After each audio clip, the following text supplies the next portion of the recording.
first day of my first science class in college at the University of West Georgia, my professor looks up and says, it's her hope that at the end of this class, that if we believe in God or any fairy tales like that, that we will no longer believe in them. That is not my hope for you. My hope for you is that through this, you will be able to see that you have purpose here in life and that you have intrinsic worth that can't be taken away. No politician, no social justice causes, no commercials, no media can tell us our worth or how to think. It's not from the color of your skin. Your worth is not from the family you have, the job you hold, or the money in your account. But to differentiate your worth and your work, I have to tell you a story. Two friends, Clive and John. They're best friends. They both work at Oxford University. And they are hanging out one day at John's house, and Clive sees a bunch of papers in a trash can with writing on them. Asks John about them. John says, oh, it was a book I was writing. I lost interest, and I figured it's not going to get published, and if it does get published, nobody's going to read it. Clive says, do you mind if I take it home, read it, and let you know what I think?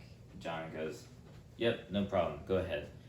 Clive takes it home, brings it back, and tells John, I loved it. It was the best. I need you to finish this work. I can't go without knowing the ending.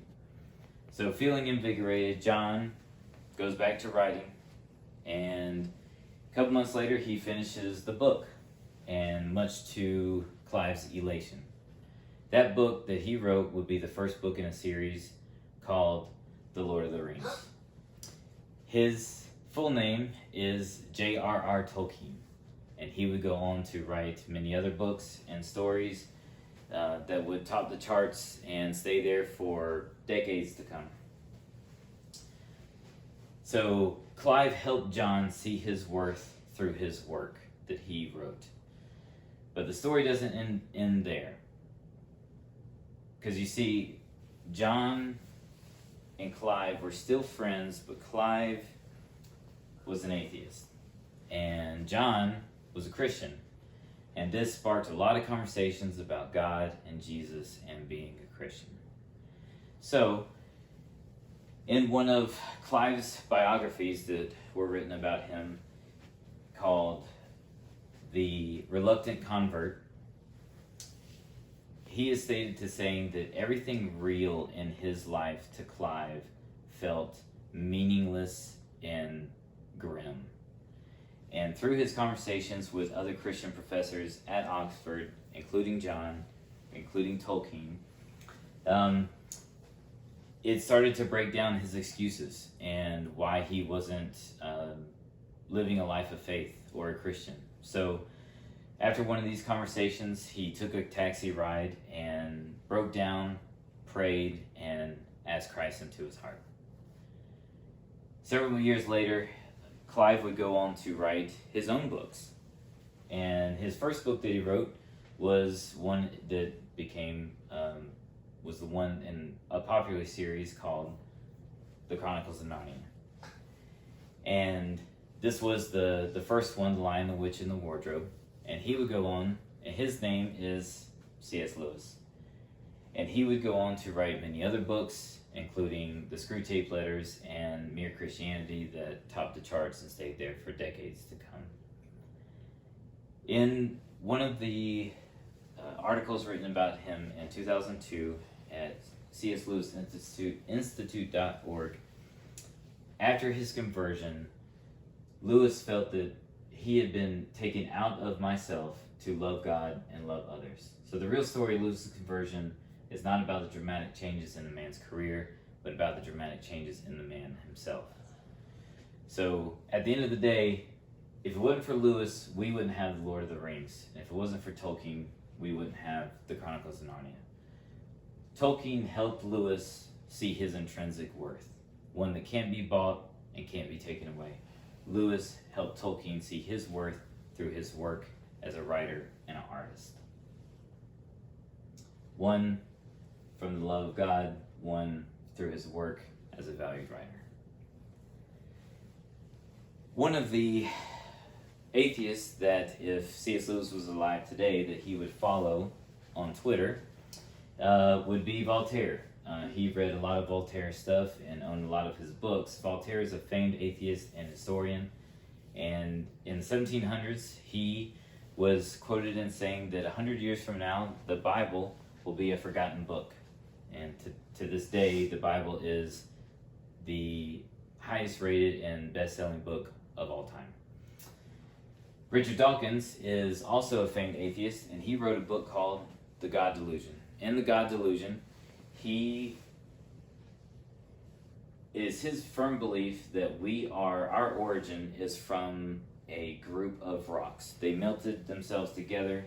They were brainless, but they were complicated at the same time. So if we take these two gentlemen and their beliefs at our origins and our worth, what does that say about us? What could that lead to? And that would lead to probably a bleak outlook on life, depression, resentment, and anger. But if we do the opposite and we think about what the Bible says, and especially Psalm 139, 13 and 14, where it talks about we were wonderfully and fearfully created from a master designer who took his time to intricately create us. But also what 1 Samuel 16:7 says, where the Lord does not see how man sees. The Lord looks on the inside at the heart, and man sees the outward appearance. And Jeremiah 29:11, for the Lord, this is one of my oldest daughter's favorite Bible verses, and for he knows the plans for us to give us a future and a hope. If we take this as our outlook in life, would it change how we see others? Would it change how we see ourselves? So if we took this as our origin story, we would probably feel worth, love, acceptance, and purpose. So with this one more aspect of this is the creation story. There is a retired Cambridge quantum physics professor named John Polkinghorne who wrote this about the quantum physics side of creation.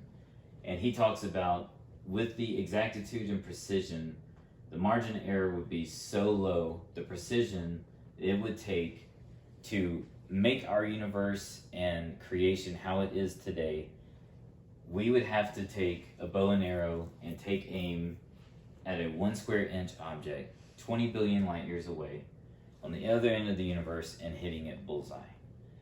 It just stands to reason that if we were created with this much precision, that we have worth and purpose that can't be taken away from us.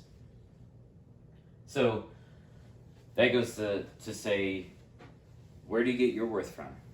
I encourage you to ask questions, do the research, stop looking the outward appearance, and treat everyone as if they already have worth. Thank you.